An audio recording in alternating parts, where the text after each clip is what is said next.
என்னுயிர் தமிழுக்கும் தமிழருக்கும் வணக்கம். நான் உங்கள் மகிழன். இது உங்கள் வாழையொலி. என்னடா வேலை பார்த்திருக்க நீ? ஒரு நிமிஷம். என்னடா தேடுற? இல்ல, இந்த ஜாதி ஒழிப்பு, சமத்துவம், முற்போக்கு அப்படின்னு பேசிக்கிட்டு ஊருக்குள்ள ஒரு 30-40 பேர் சுத்திக்கிட்டு இருப்பாங்கல்ல, அவங்கள தான் தேடுறேன். சரி விடுங்க, அடுத்தவன் வீட்டு கட்டிலுக்கு அடியில இல்ல அப்படின்னாலும் எங்கேயாவது கோபாலபுர வாசல்ல சாப்பிட்டுக்கிட்டு இருப்பாங்க. நான் எதுக்கு அவங்கள தேடுறேன் அப்படின்னு கேக்குறீங்களா? வேற ஒண்ணும் இல்லைங்க. ஊருக்குள்ள ஏதாவது ஆணவ கொலை பிரச்சனையா, ஜாதி பிரச்சனையா, அந்த இடத்துல முதல்ல வந்து நிக்கிறது இந்த குரூப்பா தான் இருக்கும். இப்ப நடந்த பிரச்சனையெல்லாம் முடிஞ்சு அந்த பிரச்சனைக்கு ஒரு தீர்வு கிடைச்சி அந்த வலியையும் வேதனையையும் மறந்துட்டு அந்த ரெண்டு சமூகங்களும் சுமூகமா இருந்தா இந்த குரூப்புக்கு பிடிக்கவே பிடிக்காது. இவ்வளவு ஒத்துமையா தம்பியா இருக்க கூடாது. உடனே உள்ள புகுந்து சரியான சந்தர்ப்பத்துல அந்த பழைய பிரச்சனையை பத்தி பேசி மறுபடியும் அந்த பகையை கிளறி விட்டு ரெண்டு சமூகத்துக்குள்ள சண்டையை மூட்டி விட்டுட்டு இவனுங்க கிளம்பிடுவானுங்க. நாரதா வந்த வேலை முடிந்து விட்டதா? சண்டையை மூட்டி விட்டுட்டு இவனுங்க கிளம்பிடுவானுங்க. ஆனா அடிச்சுக்கிட்டு சாகிறது என்னமோ ரெண்டு தமிழ் சமூகங்கள் தான். இப்ப ரெண்டு தமிழ் சமூகங்களும் அடிச்சுக்கிட்டு இருந்தா மட்டும்தான், அந்த பழைய பகையை மறக்காம இருந்தா மட்டும்தான் இந்த கோஷ்டிக்கு, அந்த கோஷ்டி வேற எதுவும் இல்லை, திராவிட கோஷ்டி தான். அந்த திராவிட கோஷ்டிக்கு அரசியலே இருக்கு.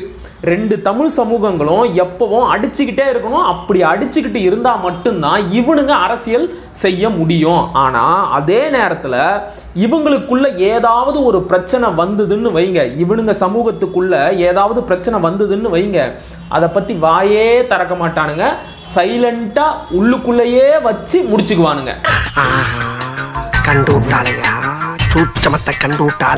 சரிப்பா, இப்ப என்ன நடந்தது? எதுக்காக நீ அந்த திராவிட கோஷ்டியை தேடிக்கிட்டு இருக்கிற அப்படின்னு கேக்குறீங்களா? இப்ப திமுகவில் இருக்கிற மற்ற அமைச்சர்களையும் மற்ற மூத்த தலைவர்களையும் எடுத்துக்கிட்டீங்கன்னு வைங்க, அவங்க தினம் தினம் வேற ஒரு விதத்துல முதல்வருக்கு குடைச்சல் கொடுத்துக்கிட்டு இருப்பாங்க, திமுகவுக்கு கெட்ட பேர் வாங்கி கொடுத்துக்கிட்டு இருப்பாங்க. எடுத்துக்காட்டுக்கு இந்த ஊழல் வழக்கில் மாட்டிக்கிட்டு முழிக்கிறது, சொத்து குவிப்பு வழக்கில் மாட்டிக்கிட்டு முழிக்கிறது, இது மாதிரியான பிரச்சனைகளை சொல்லலாம். ஆனா நம்ம அறநிலையத்துறை அமைச்சர் ஐயா சேகர் பாபு இருக்கிறாரு தெரியுமா, அவரு வேற ஒரு விதத்துல ஒரு புது டெக்னிக்கை பயன்படுத்தி இப்ப முதல்வருக்கு குடைச்சல் கொடுத்துக்கிட்டு இருக்கிறாரு. திமுகவுடைய அடிப்படை கொள்கை அப்படின்னு அவங்க ரொம்ப நாளா உருட்டிக்கிட்டு இருக்கிறாங்க தெரியுமா, இந்த ஜாதி ஒழிப்பு, சமத்துவம், இதுக்கே கெட்ட பேர் வரா மாதிரியான ஒரு வேலையை பார்த்து விட்டு இருக்கிறாரு. அதனாலதான் அந்த திராவிட கோஷ்டியை தேடிக்கிட்டு இருக்கிறேன். என்ன நடந்தது அப்படின்னா, இந்த பிரச்சனை ரொம்ப நாளா ஓடிக்கிட்டு இருக்கிற ஒண்ணுதான், பல பேருக்கும் தெரிஞ்ச விஷயமும் கூட.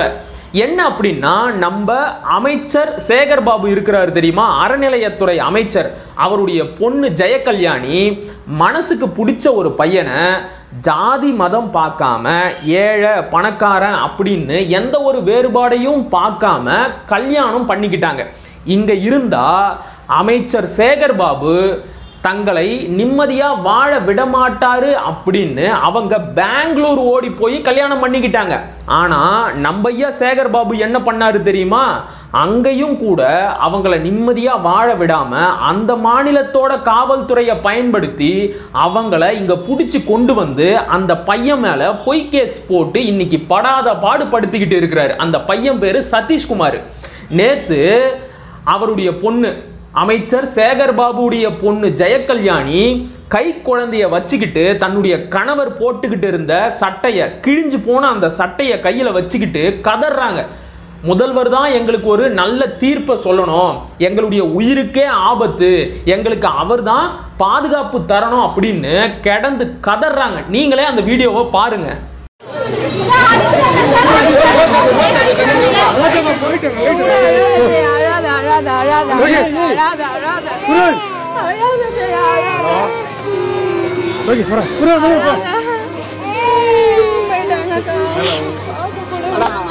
அடிக்கிறாங்க போட்டு.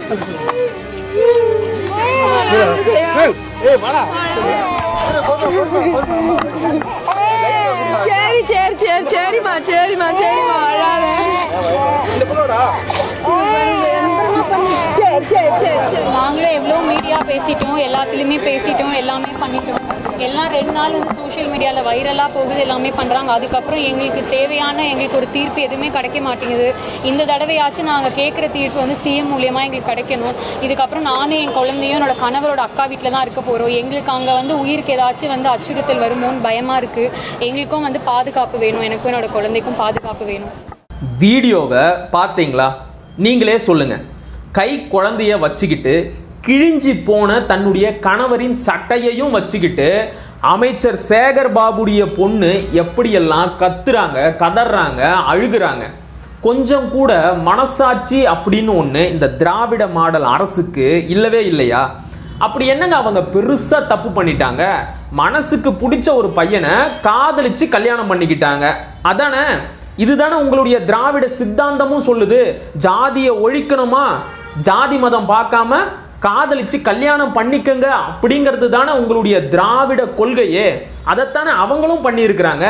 இதுக்கு போய் அமைச்சர் சேகர் பாபு அவங்க 2 பேரையும் போட்டு படாத பாடு படுத்தி எடுக்கிறாரு.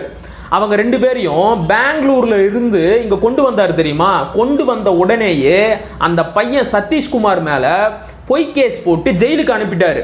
நேற்றைக்கு அவருடைய ஜாமீன் வழக்கு நீதிமன்றத்துக்கு வந்துச்சு. அவருக்கு ஜாமீனும் கிடைக்கல.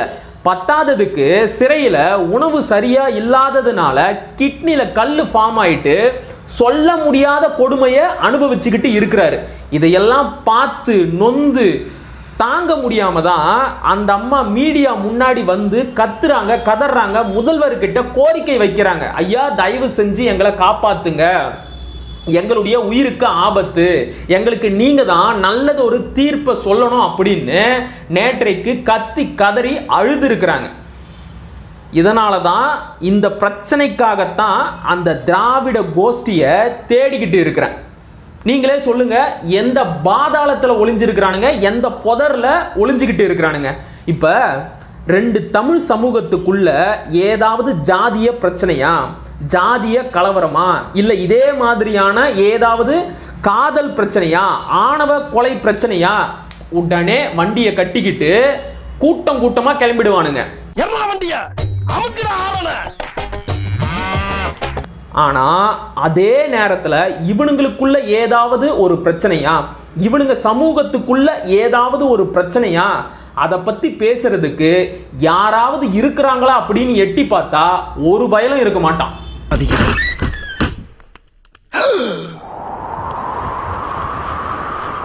ஏன்பா திராவிட கோஷ்டிகளா, எங்கப்பா இருக்கிறீங்க? இங்க உங்களோட திராவிட மாடல் அமைச்சர் ஐயா சேகர் பாபு ஜாதிய ஆணவத்திலையும் அதிகார திமிர்லையும் கலப்பு திருமணம் செஞ்சுக்கிட்டு அவருடைய பொண்ணை போட்டு படாத பாடு படுத்திக்கிட்டு இருக்கிறாரு. அதை வந்து கொஞ்சம் என்ன அப்படின்னு கேளுங்க. இப்ப எதுக்கு தெரியுமா உங்களை பிடிச்சி இழுத்துக்கிட்டு இருக்கிறேன் இந்த விஷயத்துல? ஊருக்குள்ள இதே மாதிரி ஏதாவது ஆணவ கொலை பிரச்சனையா, இல்ல காதல் பிரச்சனையா, கலப்பு திருமண பிரச்சனையா, அதுக்கு எதிராக இருக்கிறவங்களை பத்தி என்னவெல்லாம் பேசுறீங்க? கொள்கை, கோட்பாடு, தத்துவம், அது இது, வெங்காயம், வெள்ளைப்பூண்டுன்னு வாய் கிழிய பேசுறீங்க இல்லையா? இப்ப அதே மாதிரியான ஒரு எதிர் மனநிலையில தான், அதாவது கலப்பு திருமணத்திற்கு எதிரான ஒரு மனநிலையில தான் உங்க திராவிட மாடல் அமைச்சர் ஐயா சேகர் பாபு இருக்கிறாரு.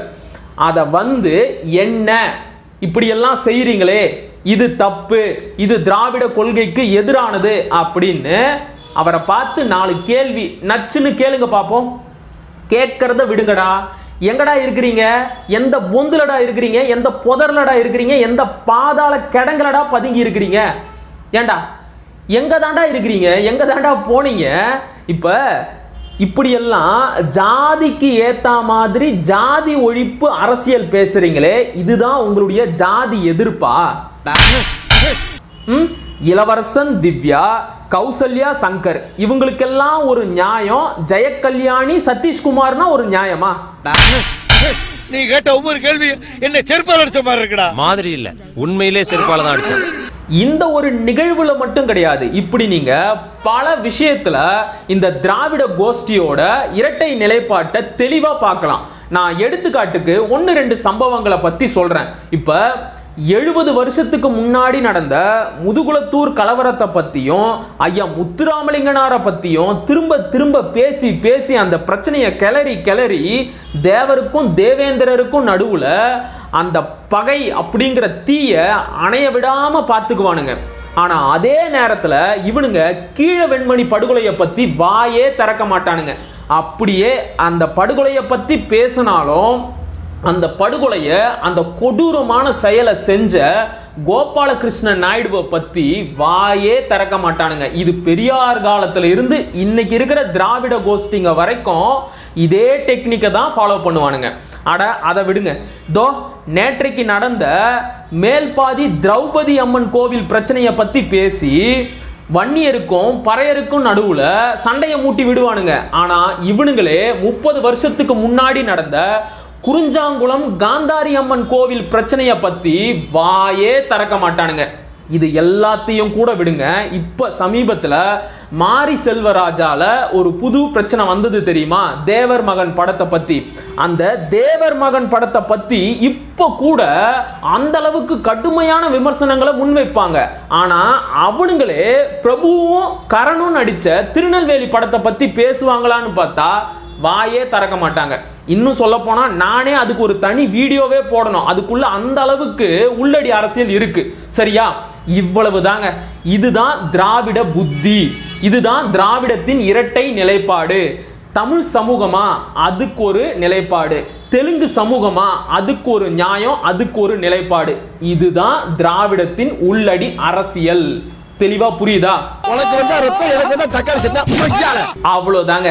இதுக்கப்புறம் இதுல பேசுறதுக்கு ஒண்ணுமே இல்லை. உங்களுக்கு தெளிவா புரிஞ்சதா? திராவிடம் அப்படிங்கிறது இரட்டை நிலைப்பாடு, இரட்டை நாக்கு கொண்ட ஒரு தத்துவம், ஒரு கோட்பாடு. தமிழ் சமூகமா அதுக்கு ஒரு நியாயம் பேசும், தெலுங்கு சமூகமா அதுக்கு ஒரு நியாயம் பேசும். இல்ல அதை பத்தி பேசவே பேசாது, அந்த விஷயத்தை அப்படியே மூடி மறைச்சிரும். விளங்குதா? மீண்டும் அடுத்த காணொளியில் சந்திப்போம். அதுவரை இணைந்திருங்கள். இது உங்களாய் நான் உங்கள் மகிழன். படிப்போம், பகிர்வோம், பயன்பெறுவோம், கற்போம், கற்பிப்போம், களமாடுவோம். தமிழ் வெல்க, தமிழர் வாழ்க, தமிழ்நாடு வளர்க, தமிழ் தேசியம் மலர்க மலர்க மலர்க. நன்றி, வணக்கம்.